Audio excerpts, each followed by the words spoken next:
Hello, friends. Which country is the most powerful in the world? Which country is the biggest superpower? If you can't answer this question easily, then think, which country's economy is the largest? Which country's GDP is more than $20 trillion? Which country's companies are the most famous? Which country's films have affected the world most?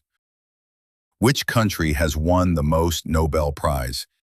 And which country has won the most Olympic medals? Which country has the strongest military power? The answer to all these questions is America, America, and America. But the question is, how did the USA become a superpower? What did they do to become so powerful? Let's try to figure it out in today's video. Friends, this chart shows the history of the last 2,000 years, the contribution of each country to the global GDP. You'd see that before the 1800s, India and China were the two biggest superpowers in the world. Most of the trade and economic activities revolved around India and China, and it remained so for 1,800 years. But after the 1900s, in the last 100 years only, the USA started gaining dominance and established such a large share in the global GDP. How did it become possible? We need to delve into history to understand it. In the year 1492, birth of America, the Italian explorer Christopher Columbus discovered some Caribbean islands near North America. After this, the Europeans got to know of America, and the colonization of America started by the Europeans. During this time, Red Indians lived in America. They're also known as Native Americans. There were numerous different tribes. South America was mostly colonized by Spain. It is known as Latin America today. This is the reason why in most of the South American countries, Spanish is spoken. Britain established its first colony in America around the 1600s. These were the three main powers: Britain, France, and Spain. In the years that followed, the population of the Native Americans living in America reduced by 80 to 90%. There are several reasons for it, but the biggest reason is the diseases that the European colonizers brought with them. Diseases like smallpox.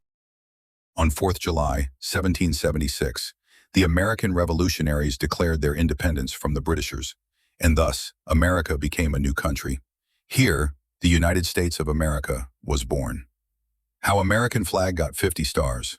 All of these are major stories in their own rights. But let's jump to post-1850, because if you'll see the chart, America's graph started rising only after 1850. This was the era when the British, French, and Spanish colonizers had occupied several territories around the world.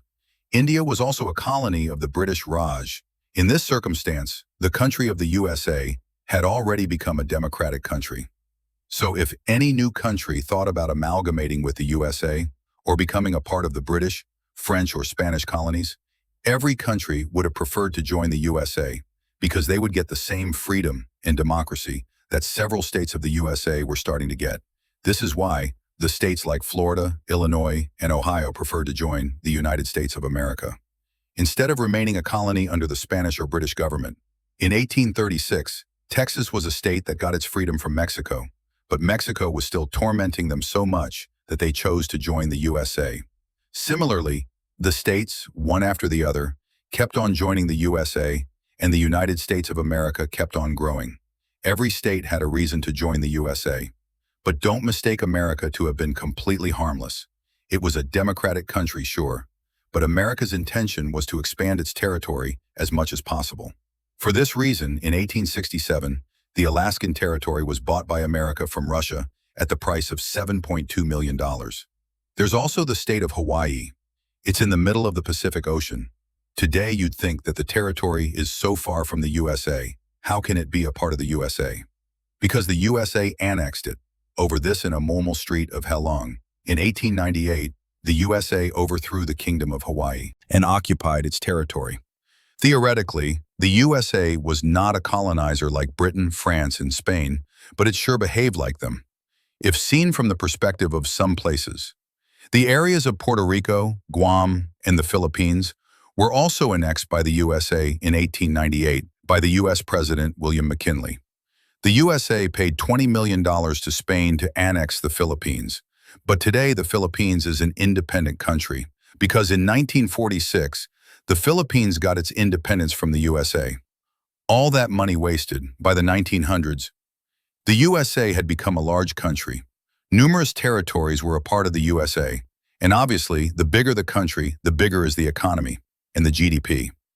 This is the reason and where did these two world wars take place?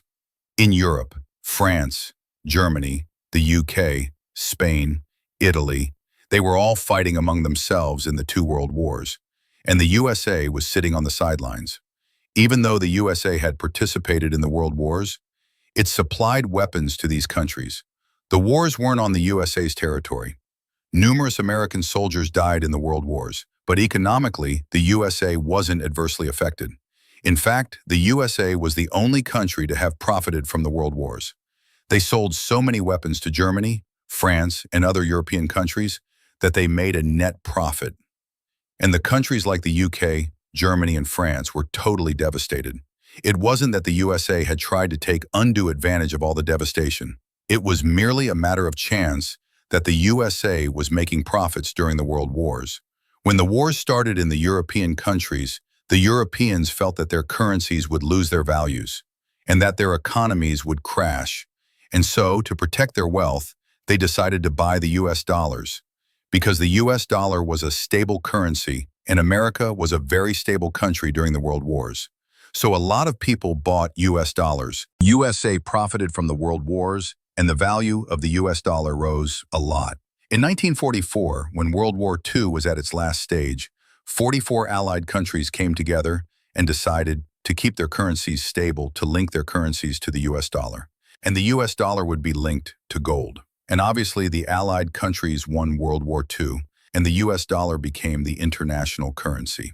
After this, organizations like the International Monetary Fund and the United Nations were established, wherein America played a very important role. GATT was one such endeavor, the General Agreement on Tariffs and Trade. It was founded in 1947 by 23 countries. These countries decided, in order to boost their economic growth, they would reduce the trade barriers among them. Meaning, instead of promoting Swadeshi, indigenous products, and nationalism, they would promote international trade and globalization.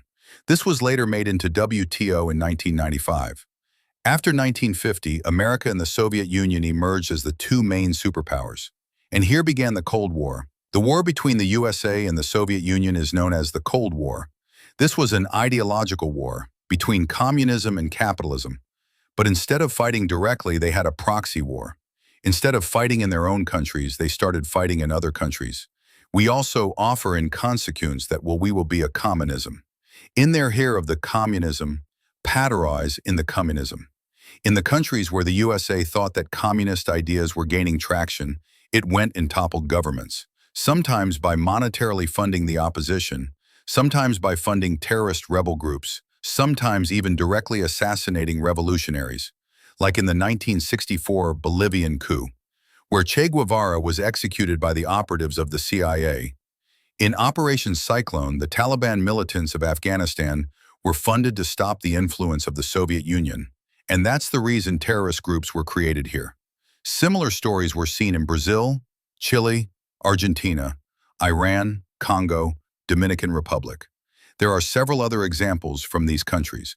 Because of interfering in the internal politics of so many countries, several countries became directly dependent on the USA. And so America became even more powerful. This is the reason why today there are more than 800 American military bases. America versus Soviet Union in more than 70 countries. To achieve all this during the Cold War, America had to spend a lot of money on its military. And that's why America's military power is the best in the world today. And this isn't totally good. I'll tell you why at the end of the video. In 1949, America formed the NATO alliance with the European countries to stop the influence of the Soviet Union. This NATO alliance still exists. Because of this, America has always been cooperative with the West European countries, and most of the West European countries were heavily dependent on America for so many years because their own economies were destroyed. America was quite powerful.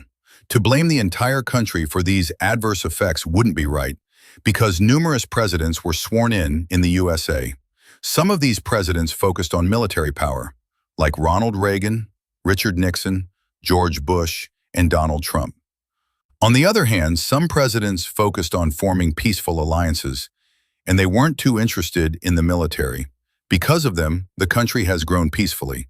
Like Al Gore, a vice president of the USA, Roosevelt, Woodrow Wilson, Jimmy Carter, and Barack Obama.